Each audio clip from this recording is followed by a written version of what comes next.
Hey everyone, it's Deidre here. Let's be honest, podcasts are the thing right now, but I truly believe they genuinely work in sharing stories. I have the gift of gab, and that's no joke. This podcast allows me a platform to invite the people that I want to talk with and share our stories. I hope as a listener you gained something new or just a little bit of joy. So sit back, relax, and let's get to chatting. Today's gift of gab guest is Cassidy. Cassidy is the studio director of Power Cycle, an indoor cycling studio in Lincoln, Nebraska. Why I invited Cassidy to be my first guest on Gift of Gab is a number of reasons, but she has been a friend and a mentor of mine, and I've truly appreciated her support over the last few months. I'm a member of the PC Pack, and I absolutely love sweating my butt off in one of Cassidy's classes and all the classes here at Power Cycle. Cassidy is also a dog mama, a leggings connoisseur, and most importantly, someone that I admire. Please welcome my first guest, Cassidy. Hello. Thank you. I feel like I need an applause, like ding, ding, ding, ding. Yeah. That was an amazing introduction. Oh, well, thank you. You're an amazing woman, so you deserve an amazing introduction. Don't stop. All right, so Cassidy, being my first guest, you're the first person I get to ask the question that I'll ask all guests moving forward.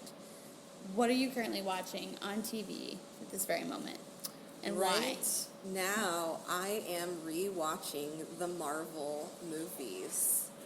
I am watching them in what Reddit readers have said is the chronological order of the movies, and I love them, and I think America and the world loves them right now because they're a form of escape, and there's heroes and there's fantasy, and I think that we're just, because of our culture and politics, we're really drawn to those things right now. So I'm in the middle of Ant-Man 1 right now, and I love Paul Rudd, so I'm digging it.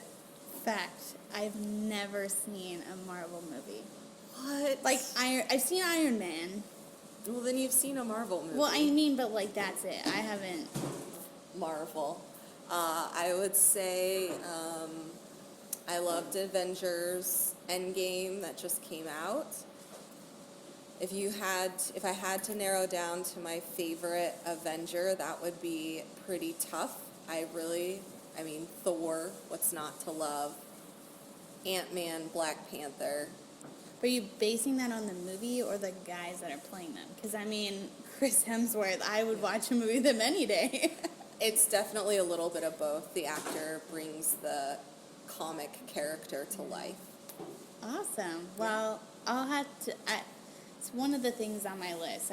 You'll come to find out as you listen to this podcast, I have several movies that I have never seen, major series that I've never seen, and that's one of them that I should probably tap into. I think should is a not great word. You could tap into the Marvel movies if you chose to. It's got to be better than Justice League. So I'm not a big DC Comics person. I'm more of a Marvel person. I just really love Ben Affleck, so I thought him being Batman be like, I'll get into superhero movies because I love Ben Affleck. Disappointing. Oh, yeah, I could take or leave Batman, and I could take or leave Ben Affleck. I'm still holding on to that 2001 Ben Affleck, you know? Like, I think everyone still holds on to 1980 Tom Cruise. You know what I mean? Like, you just never want to lose that image of him. Yeah, okay, gotcha. Tracking. That's where I'm at. So, Cassidy, I obviously invited you for a number of reasons, but yeah, I have been going to Power Cycle now for 4 or 5 months. Wow. And I've loved cycling. I will say that my parents actually have been cycling for a couple of years, and I used to think they were crazy. I was like, yeah, right. Like, that's a workout. I'll go run. Well, they were right all along. Imagine that. But I just love the community here at Power Cycle, and we're also in a business networking group together. So I've heard you talk about this community for so long, but experiencing it is one thing. Talk about how you've cultivated this community a little bit around cycling and fitness all together? Cycling and building community are things I'm super passionate about. I'll start with the cycling piece of it. So I fell in love with indoor cycling when I lived in New York City, and I realized that I could have this incredibly strong mind-body connection and could touch into who I truly was, and would have these really great moments of presence and clarity that energized me when I walked out the door. And that's when I decided I wanted to be an indoor cycling instructor, and I wanted to provide that experience for other people. I have a daily journal, and one of the questions it asks me every day is, did I live out my why? And I believe your why can change. It could change daily, it could change yearly, it could change each decade. And right now my why is to facilitate moments of presence for people on the bike, on the mat, whether it's a bar class or a yoga class or in a strength class with TRX. So my why is I provide moments of presence for people. And Community. How do you build a community around that then? So how do you build a community around that? That's a really great question. So I think I immersed myself in those modalities, and I really explored how I felt in those modalities and parsed out how I could lead people into these moments. So building community starts with modeling the values that you want to see. So this is how I see our community is I model these set of values, and that is acknowledging every single person that walks in the door. And I don't care what outfit you have on. I don't care where you're at in your fitness journey. I see you. You are valuable, and we are excited to have you here. So one of my big things is everyone who walks into our door needs to be acknowledged by their name, and they need a smile. And how was your day? And I've learned that really goes a long way in creating a space. And so then I look to hire instructors who have giving hearts and who can model those behaviors as well. So they see me modeling those behaviors, the instructors then model the behaviors, and then the really cool part is when the community and when the clients then show those same values to each other. One of my biggest techniques is I acknowledge a new rider, I welcome them, I give them a tour, but then I always introduce them to a current client and a very regular client, because that's one of the best ways to build the community and for them to experience what it's really like here. Another thing that I do is when we're on the bikes or if we're on the mats, I always say, hey, look to your right, look to your left, make sure you know that person. And if you don't, introduce yourself, shake hands. It's always good to know who you are sweating next to. Yeah, I just had like a vivid flashback to my first class, and I was like, yes, you did all those things to me, which has been so amazing. I mean, I'll be honest with you. Personally, I've had a love-hate relationship with fitness altogether. And I think our entire society does. It's like you're either a meathead or you're on my 600-pound life. Like that is like the two variables we live in. And I was intimidated to come to my first class here. Mm-hmm. I had done spin classes in the past, but it was like, I'm going to commit to this. Oh boy, this is going to be a lot. But yeah, right when I walked into the door, smiling faces, but you really, to me, debunked the fitness industry. I come into a class here and I don't feel bad that I ate the cheeseburger the night before because I'm going to sweat it off. And that's great. You know, I love that there's not a shaming persona here. How do you live that every day and then teach that on to your instructors and then on to the clients?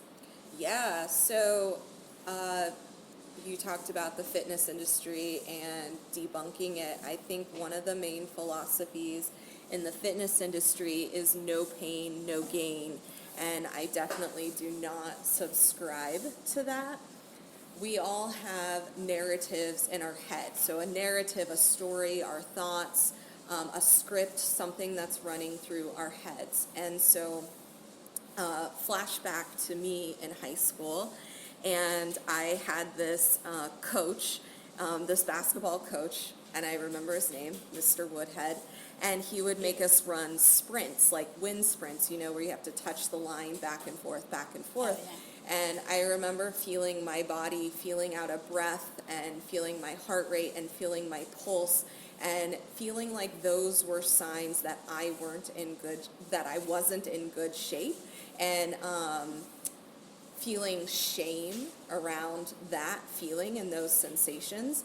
And as I've gotten older, I've realized that was a story, that was a narrative that I told myself, and there's a completely different narrative, and that is, I was healthy enough to be out of breath. I was healthy enough for my heart rate to elevate. So those are signs of vitality and health and wealth. And so creating a different narrative in my story around the sensations I feel in my body when I'm working out.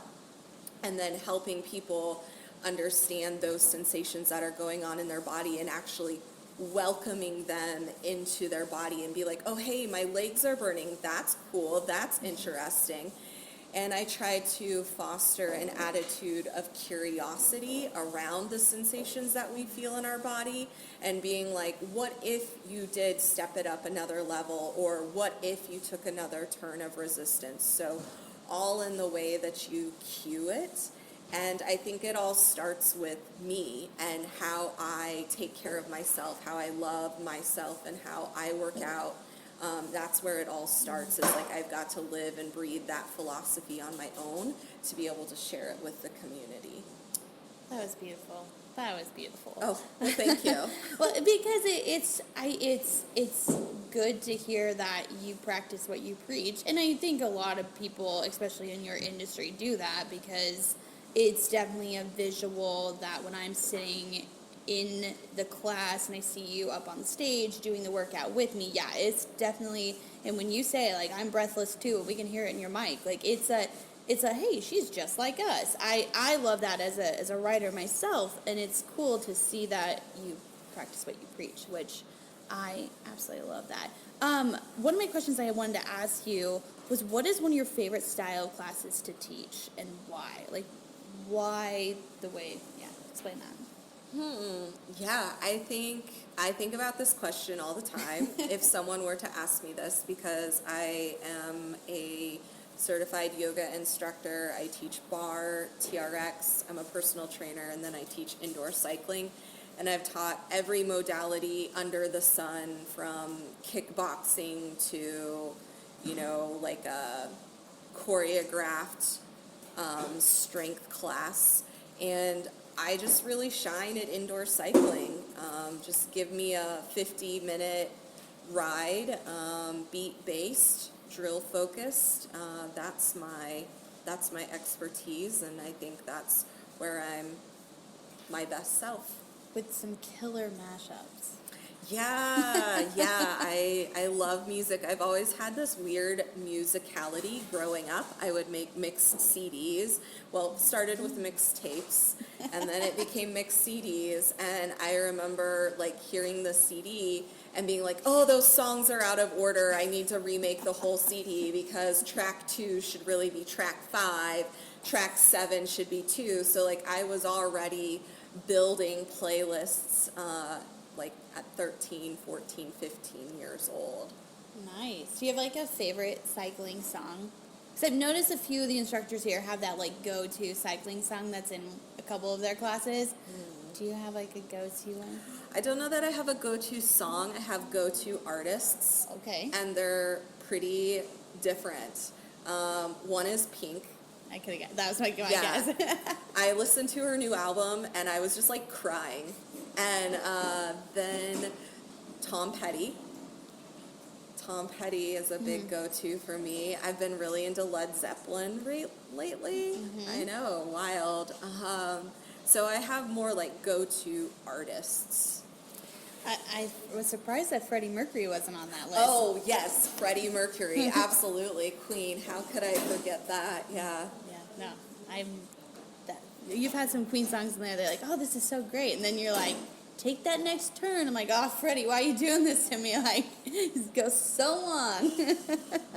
But It's so good. You mentioned that you are a personal trainer, which is, I think, super cool. And when you meet with your clients, obviously you deal with women mostly, correct? Yes. At every stage in their life. But something I've loved that you've talked at our networking group is that you want someone who wants to have a healthy lifestyle. And I know for myself in this new year, I really wanted to maintain a healthy lifestyle.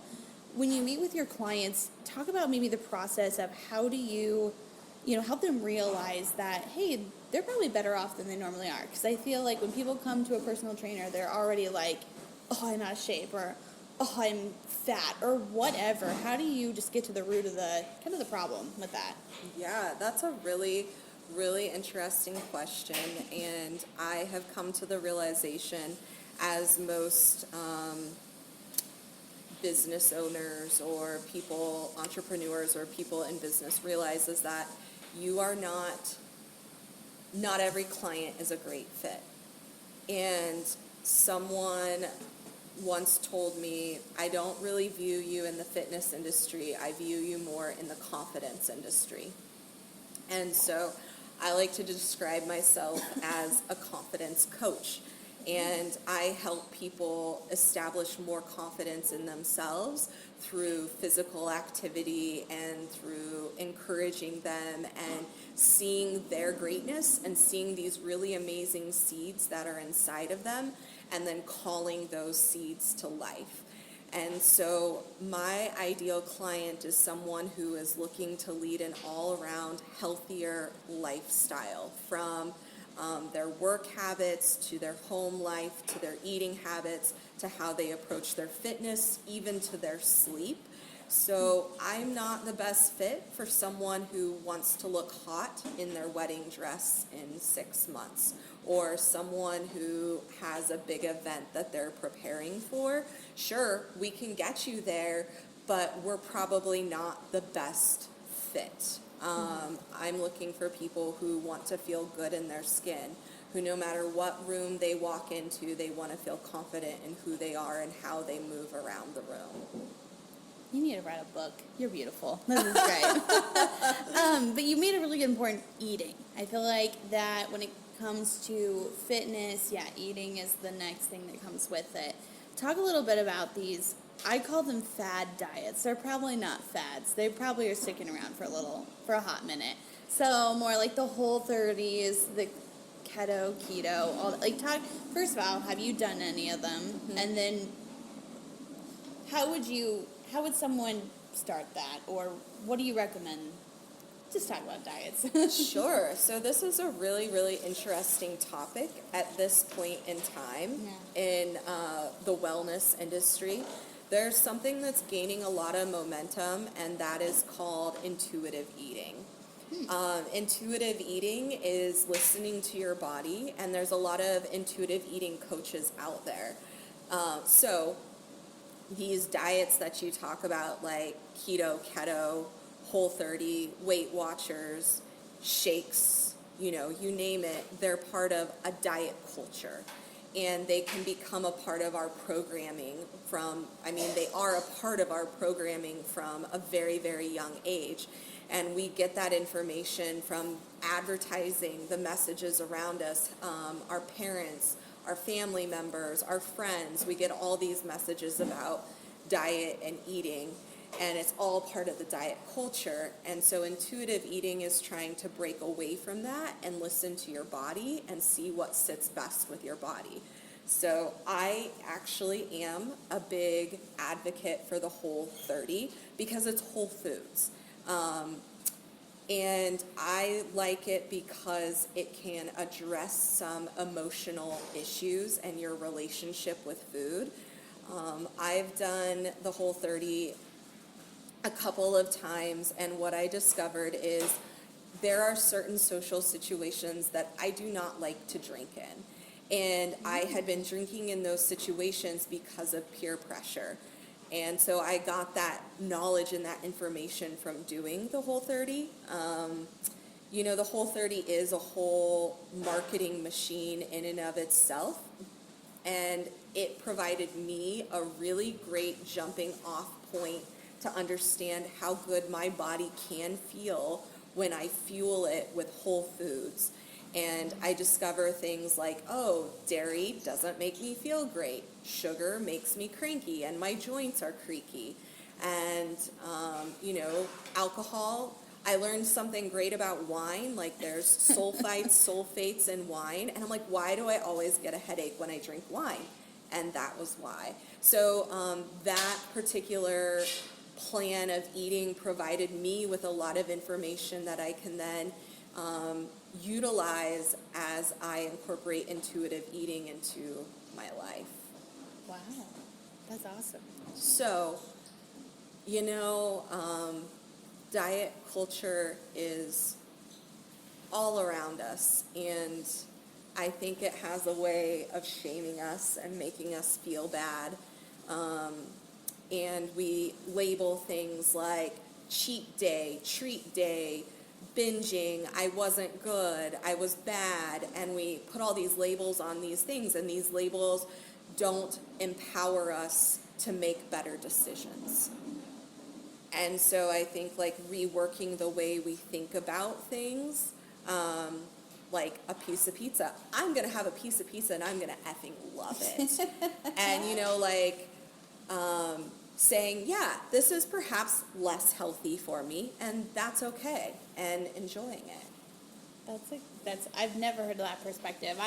I'm probably still on the seafood diet, the seafood and I eat it. But I've gotten a lot better as I've gotten older, just realizing health issues, and then, just being just more consciously aware of what I'm putting into my body. And I agree with you. I think in this diet culture, they don't, at least the few times I've looked into it, they don't really teach you that what you're putting into your body. They just want you to take it away, and not exactly what you're putting in. But that's good to hear the Whole30 is at least trying that. But well, and I don't want to confuse, like there are definitely there are definitely critics of the Whole30, and I'm just saying that for me personally, that was a great jumping off point for me to realize when I was eating things emotionally, and also realizing like, oh, hey, that bread gives me heartburn. So it was a great jumping off point. I know there are critics of it, but it really worked for me personally. well, there's critics to everything. And I've seen Jenny Craig work for somebody. I've seen Atkins. I've seen probably every diet work for just that one person. But like you said, it's that going back to listening to your own body. And maybe, so Whole30 worked for you, and something might work different for me.